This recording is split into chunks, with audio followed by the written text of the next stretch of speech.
اس channel پر علماء کرام کے بیانات اپلوڈ کیے جاتے ہیں۔ سامعین سے گزارش ہے کہ آپ چینل کو ضرور سبسکرائب کریں، ویڈیو کو آپ لائک اور شیئر کرتے ہوئے ایک اچھا سا کمنٹ لازمی کریں۔ چلیں ہم بیان سنتے ہیں مولانا مفتی تقی عثمانی صاحب کا۔ اس فکر میں پڑے ہوئے ہیں کہ زیادہ سے زیادہ دولت مجھے حاصل ہو جائے،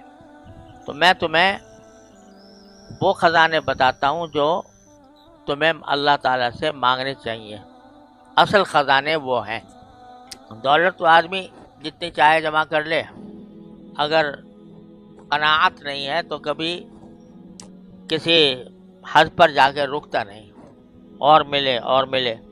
اس فکر میں رہتا ہے۔ تو نبی کریم صلی اللہ علیہ وسلم نے ارشاد فرمایا کہ میں تمہیں ایسی بتاتا ہوں دعائیں جو خزانے ہیں، اصل خزانے ہیں، کہ وہ اگر تمہیں حاصل ہو جائیں تو دنیا میں بھی خزانے اور آخرت میں بھی خزانے۔ اور وہ دعا یہ ہے جو مناجات مقبول میں اتوار کی منزل میں لکھی ہوئی ہے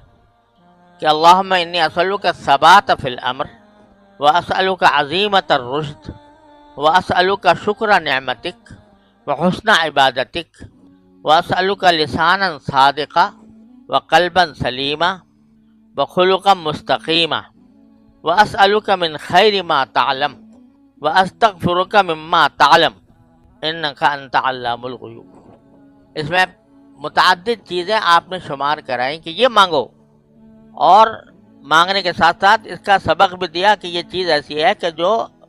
اپنی زندگی میں اپنانے کی ہے۔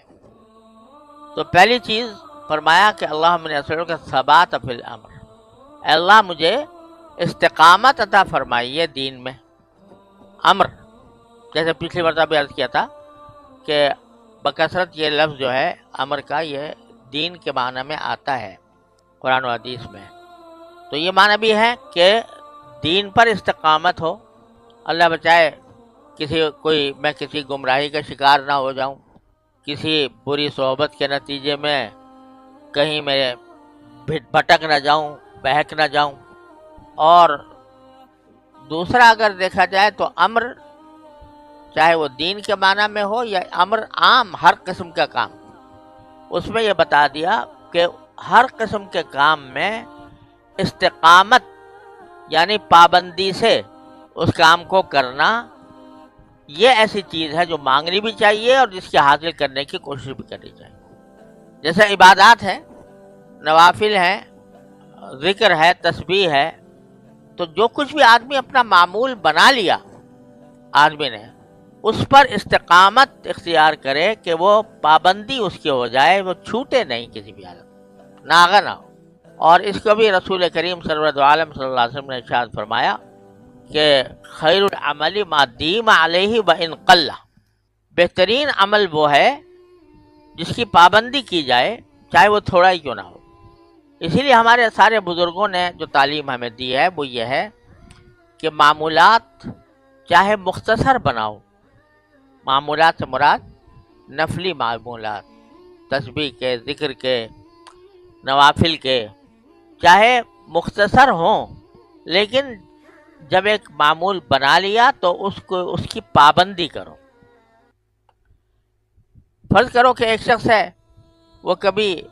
تہجد کی نماز جو ہے وہ کسی دن جوش آ گیا تو 12 رکعتیں پڑھ لی، لمبے رکوع بھی کر لیے، لمبے سجدے بھی کر لیے، اور 2-4 دن کر کے پھر چھوڑ بیٹھا، یا اس کے بعد جو ہے وہ طبیعت اکتانے لگی،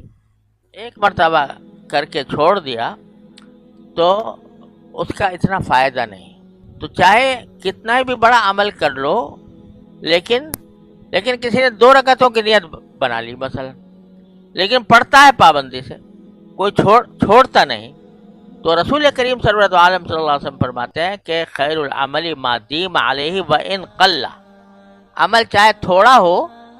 مگر مداومت کے ساتھ، پابندی کے ساتھ، استقامت کے ساتھ کیا جائے، وہ سب سے بہترین ہے۔ دیکھو، اگر فرض کرو کہ ایک نل ہے، اس میں سے پانی ٹپک رہا ہے، ایک دم سے آپ نے پورے پریشر سے اس کو کھول دیا، آدھے گھنٹے تک کھلا رہا، جس پتھر پہ گر رہا ہے اس پتھر پہ کچھ بھی اثر نہیں ہوگا، اور ایک تھوڑا سا کھول دیا تو قطرہ قطرہ گر رہا ہے، قطرہ قطرہ قطرہ قطرہ، لیکن سال ہر سال تک گر رہا ہے، پتھر میں سوراخ کر دے گا۔ تو چاہے عمل تھوڑا ہو لیکن پابندی سے ہو تو وہ پھر انسان کی زندگی میں بھی تبدیلی لاتا ہے، اللہ تعالیٰ کے ہاں بھی اس کی مقبولیت زیادہ ہوتی ہے، اور اس کے فوائد دنیا اور آخرت میں ملتے ہیں۔ اس لیے ہم مانگ رہے ہیں اللہ تعالیٰ سے، یا اللہ مجھے استقامت عطا فرما، ثابت قدمی عطا فرما، ثبات عطا فرما امر میں، دین کے امر میں۔